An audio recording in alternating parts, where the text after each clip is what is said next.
जय हिंद। मेरे इस YouTube चैनल पर स्वागत है और आज फिजिक्स का लेक्चर लेकर के आए हैं। यानी फिजिक्स में पढ़ना है हम लोग का विद्युत, जिसको इंग्लिश में कहा जाता है इलेक्ट्रिसिटी। क्या कहा जाता है? इंग्लिश में कहा जाता है इलेक्ट्रिसिटी और हिंदी में कहा जाता है विद्युत। तो सबसे पहले आप समझते हैं कि विद्युत है क्या, यानी कि व्हाट इज इलेक्ट्रिसिटी, यानी कि विद्युत है क्या। तो विद्युत होता है कि जब दो वस्तुओं को आपस में लगड़ने पर हल्की वस्तुओं को आकर्षण का गुण आ जाता है, तब इसी गुण को कहा जाता है विद्युत। फिर से समझिए, जब दो वस्तुओं को आपस में लगड़ने पर हल्की वस्तुओं को आकर्षण का गुण आ जाता है, तब इसी गुण को कहा जाता है विद्युत। और विद्युत को दो भागों में बांटा गया है। कितने भागों में बांटा गया है? विद्युत को दो भागों में बांटा गया है। कितने भागों में बांटा गया है? दो भागों में। पहला का नाम है स्थिर विद्युत। क्या नाम है? पहला का नाम है स्थिर विद्युत। स्थिर विद्युत, पहला का नाम है स्थिर विद्युत और दूसरा का नाम है गतिशील विद्युत। गतिशील विद्युत। इसी का एक और नाम होता है धारा विद्युत। क्या? धारा विद्युत। इसी का एक और नाम क्या है? धारा विद्युत। तो सबसे पहले समझते हैं यानी कि स्थिर विद्युत के बारे में कि स्थिर विद्युत है क्या। स्थिर का मतलब होता है रुका हुआ। क्या? स्थिर का मतलब होता है रुका हुआ। जैसे देखिए, एक तालाब है और एक नदी है। क्या है? एक तालाब है और एक नदी है। यानी कि तालाब में जल है। तालाब में जल क्या रहता है? स्थिर रहता है कि रुका हुआ रहता है? तो तालाब में जल रहता है स्थिर। क्या रहता है? स्थिर रहता है। और नदी में जल क्या रहता है? धारा में रहता है। क्या चीज में रहता है? धारा, यानी कि प्रवाह करता है। यानी कि एकरा में आवेश का चीज में रहेगा? रुका हुआ रहेगा। क्या चीज में रहेगा? रुका हुआ रहेगा। इसमें आवेश कैसा रहेगा? स्थिर, यानी कि रुका हुआ रहेगा। ओकरे बोला जाता है स्थिर विद्युत। क्या बोला जाता है? स्थिर विद्युत। और जेकरा में आवेश गति करेगा ओकरा बोला जाता है गतिशील विद्युत। अब आगे टॉपिक की ओर बढ़ते हैं। अगला टॉपिक का नाम है विद्युत आवेश, या इसी को बोला जाता है आवेश। विद्युत आवेश या आवेश इंग्लिश में बोला जाता है इलेक्ट्रिक चार्ज। इंग्लिश में क्या बोला जाता है? Electric charge. तो इसका डिफिनेशन होता है कि किसी वस्तु का वह गुण जो विद्युतीय एवं चुंबकीय क्षेत्र उत्पन्न करता है, विद्युत आवेश कहलाता है। तो विद्युत आवेश को सूचित किया जाता है स्मॉल क्यू या कैपिटल क्यू से। स्मॉल क्यू या कैपिटल क्यू से सूचित किया जाता है। स्मॉल क्यू या इसको कैपिटल क्यू से सूचित किया जाता है। और इसका एसआई मात्रक क्या होता है? इसका एसआई मात्रक हो जाता है कूलम। इसका एसआई मात्रक हो जाता है कूलम हो जाता है। कूलम, इसका एसआई मात्रक हो जाता है कूलम। इसका एसआई मात्रक हो जाता है कूलम। और इसका सीजीएस मात्रक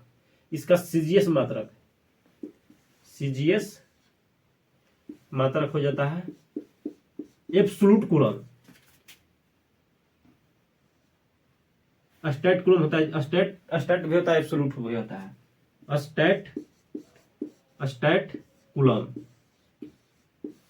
स्टैट कूलम, जिसको शॉर्ट में बोला जाता है एस से। एस मतलब हो जाएगा स्टैट और सी मतलब हो जाएगा कूलम। इसका सीजीएस मात्रक क्या हो जाएगा? इसका सीजीएस मात्रक हो जाएगा स्टैट कूलम। और इसका एसआई मात्रक हो जाएगा, एसआई मतलब होता है सिस्टम ऑफ इंटरनेशनल। क्या होता है? System of international. इसका सिस्टम ऑफ इंटरनेशनल यानी कि हो जाएगा कूलम हो जाएगा। अब इसका एसआई मात्रक हो जाएगा कूलम होता है। और इसका फार्मूला होता है Q बराबर NE। Q बराबर क्या होता है? NE। Q मतलब हो जाएगा यानी कि जहां Q बराबर यानी कि Q मतलब होता है आवेश। क्या होता है? आवेश। N हो जाएगा नंबर ऑफ इलेक्ट्रॉन, यानी नंबर ऑफ इलेक्ट्रॉन। अभी मतलब हो जाएगा इलेक्ट्रॉन का मान। तो एक इलेक्ट्रॉन का मान होता है 1.6 गुणे 10 के पावर -90 कूलम, यानी कि -19 कूलम हो जाएगा। इसका फार्मूला क्या हो जाएगा? Q बराबर N, जहाँ Q बराबर क्या होता है आवेश, N मतलब होता है नंबर ऑफ इलेक्ट्रॉन, और E बराबर हो जाएगा, यानी कि एक इलेक्ट्रॉन पर आवेश का मान कितना होता है 1.6 गुना 10 के पावर माइनस 19 कूलम।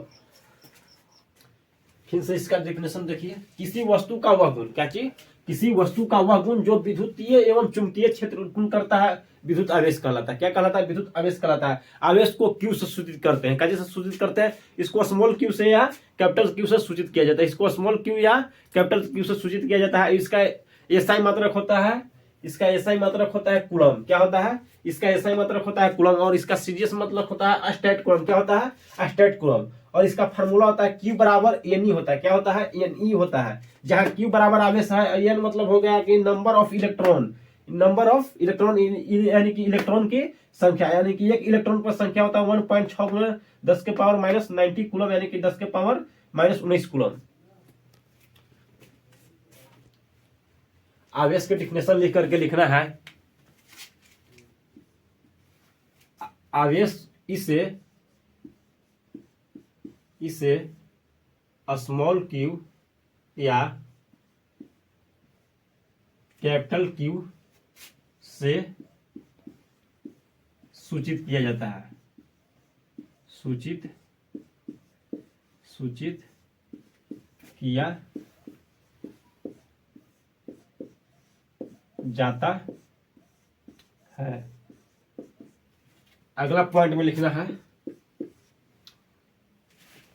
इसका एसआई मात्रक, इसका एसआई मात्रक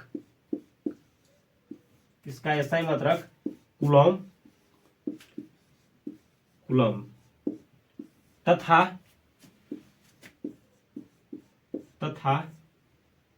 इसको सी भी कहते हैं, कूलम को सी कहा जाता है। तथा इसका,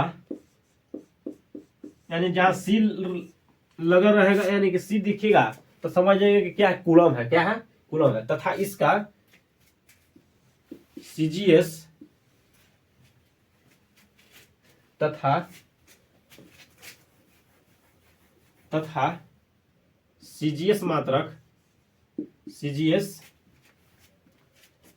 तथा सीजीएस मात्रक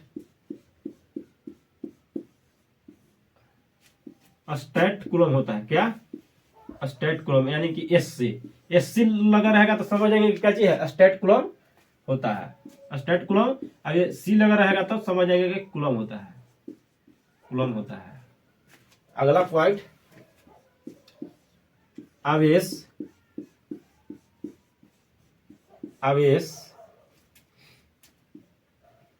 अदिश राशि, कैसी राशि है, अदिश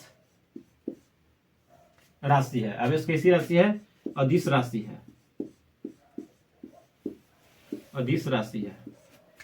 राशि है। और इसमें बॉक्स में बना करके भर देंगे, एक फार्मूला भर देंगे, Q बराबर NE। बगल में लिखेंगे कि जहां, न्यूमेरिकल में काम देगा ये सब, जहां Q बराबर आवेश, क्या है, Q बराबर आवेश यानी कि चार्ज है। क्या है, चार्ज है।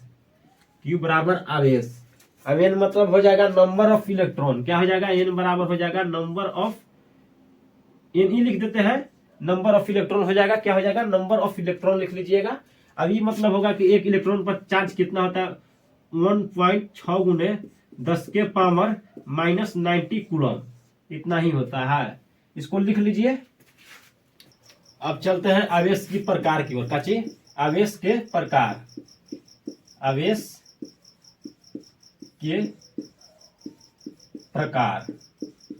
आवेश के प्रकार, यानी कि हो जाएगा type of TYP, type of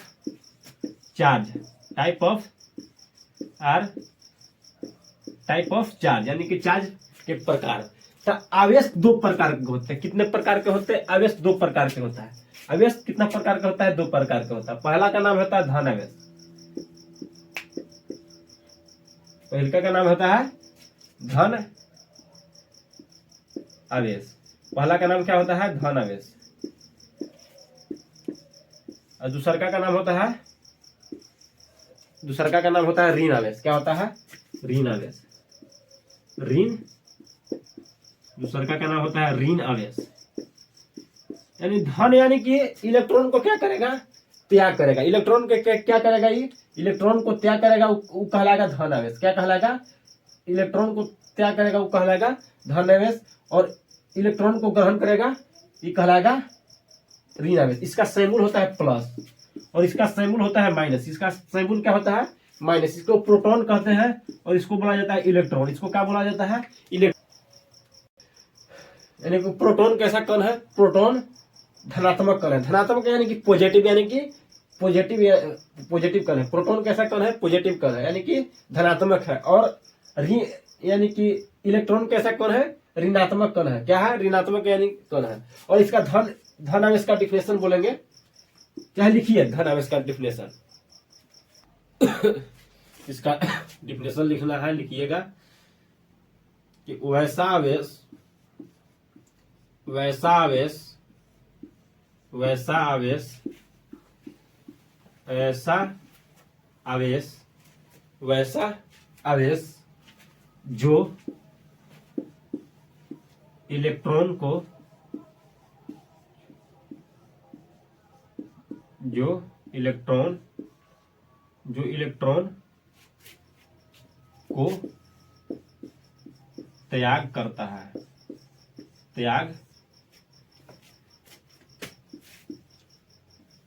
त्याग करता है उसे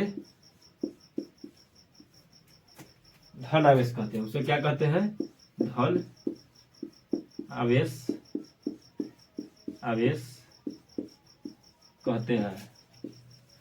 इसका नोट पॉइंट में एक लिख लेना है।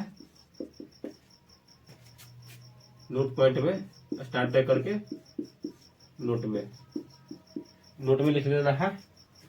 NOT ये लिख लेना है। इसका सैंबल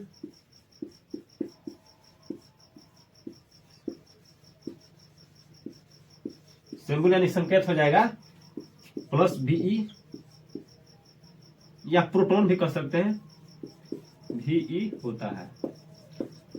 इसको लिख लीजिए। उसमें क्या करता था? वो इलेक्ट्रॉन को क्या करता था? त्याग करता था। इलेक्ट्रॉन को क्या करेगा? ग्रहण करेगा। इसको डिफिनेशन लिखवा रहे हैं, लिखिएगा हम। वैसा आवेश का चाहिए, वैसा आवेश, वैसा आवेश, वैसा आवेश, वैसा आवेश जो इलेक्ट्रॉन को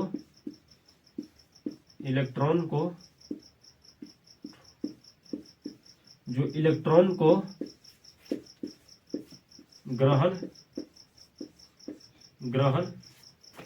करता है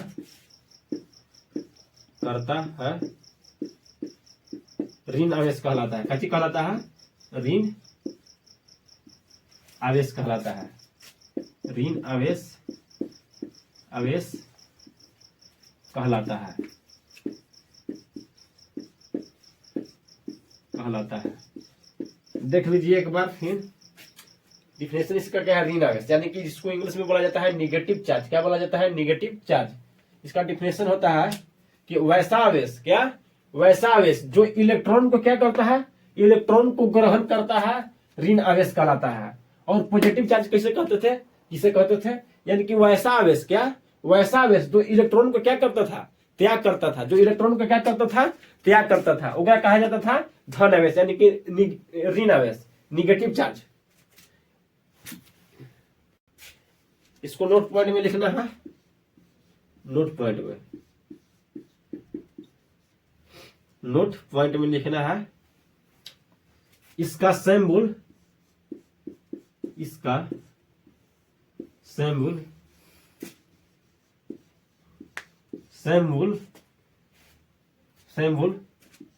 माइनस V लिख लेना, V होता है। अगला टॉपिक का में चलेंगे, पहले इसको मिटा लिख लीजिए।